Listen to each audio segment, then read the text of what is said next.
What's up, guys? Back again with story time again today. And you know what? This is early days, me starting out in business. And because of how dark this story got and how stressful it is, it's fitting that I'm telling it from a Lamborghini in our second distribution center in Europe. So this is about 11 years ago. I am 22 years old. We've had great success selling iPad cases for the first gen iPad. Now, this particular case that's in question, we were selling thousands of it. And the business had only just started taking off. Like 3 months had been going of really selling this product. And then the new iPad comes out, which is always a stress because we need to ensure that we're going to take off with the new generation of iPad 2 as well, you know? So the iPad 2 comes out, we're ready for it, we're there on release, we have our supply chain set up, the device goes straight to our factory lines in China, they check it, sign off the product, it comes. Anyway, because of the success of this product and the trust I had with my supplier, I geared up our supply. So we didn't want to have any kind of stall. We went in and we ordered significant amounts of this product. I think it was around $100,000 worth of the stock on tick, which would have sufficed us for around a month's worth of sales at that time. However, we didn't have $100,000, so I came to an agreement with my supplier that we would pay him 30 days later, and I knew I would have enough time to sell it. He tests the product out in China against the new iPad that had been released, no problems, it will come to the UK. I'm all set now to take $100,000 worth of iPad cases, sell them out, no problem, then pay my supplier, everything's good. Anyway, the iPad cases arrive, and when they arrive, I test them. First one doesn't work. I'm like, shit, this isn't good. Why doesn't it fit? It's too tight. I try again, doesn't fit. I'm like, shit, this isn't good. Try again. I then speak to my guy in China, and he says to me, no, it's all fit. I've literally got examples here, and they're fitting. I'm like, fuck, they're not fitting. And I'm starting to get angry now, thinking that maybe they're trying to screw us. So I immediately booked the first economy flight. It goes from London Gatwick to Delhi, India, from India to Hong Kong, and then a 3-hour train from Hong Kong to Guangzhou. Anyway, I get that for like £550. I go out there and I take 10 of the worst examples of the case to show them, like, look, we can't afford to pay this $100,000. We can't sell this case. He's like, nope, they fit. So I say, right. Anyway, I'm on my way out. I head to China, first flight. I leave 5 of the bad cases in my bag at the hotel. It was a shitty hotel. I leave 5 there at the hotel, and I put 5 into like my backpack. I go over to the factory.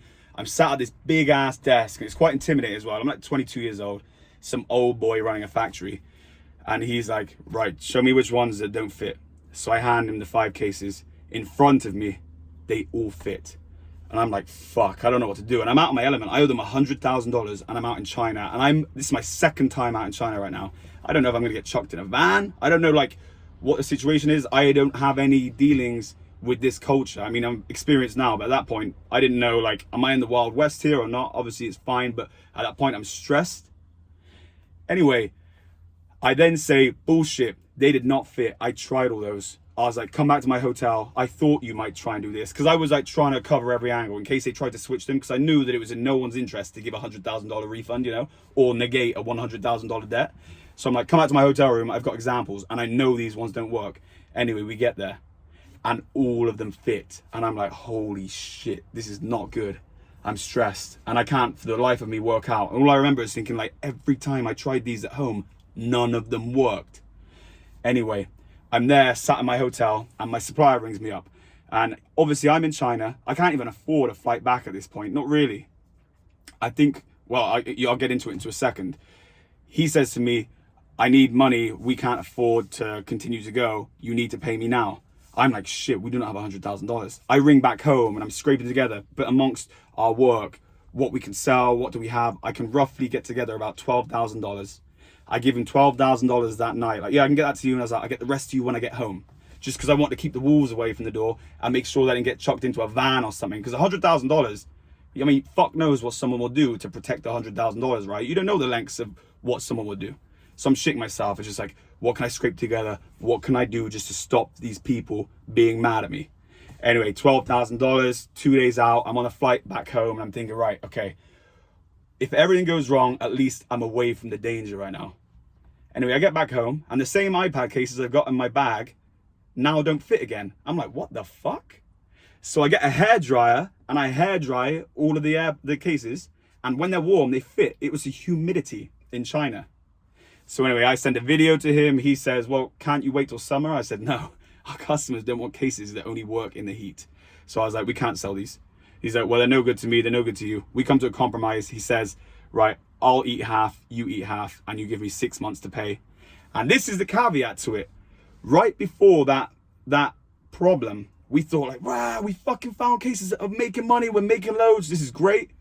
And then suddenly it all gets taken away. Like, you have to be able to deal with these emotional roller coasters. For a second, I thought like, shit, I can already see how I'm going to be spending my millions. And then all of it halted. Not only did we get 100 grand in a hole, we also didn't have any product to sell. But this is where the universe looks after us. Those who keep working, you will be rewarded in the end. And the people who look after people, they will be looked after. So on that same trip, we found our 2 cases, which then subsequently went on to create and shape the business. On that trip, amongst all of that craziness, the stars aligned and I found the best-selling case in the UK at that time. The best-selling iPad case, the Black & Tan iPad case. And then the second best iPad case in the UK, the VO iPad case. And it was crazy. So it just goes to show, guys, and that was there like, holy shit, we're making fucking loads of money. Holy shit, my 100 grand in a hole and I don't want to be chucked in a van. Holy shit, I found the fucking products again. And all within 6 months, it went from up here to down there. And now I don't get too excited about the wins. I don't get too excited about the losses. I just think, right, we have a big month, make a lot of money. I just think, okay.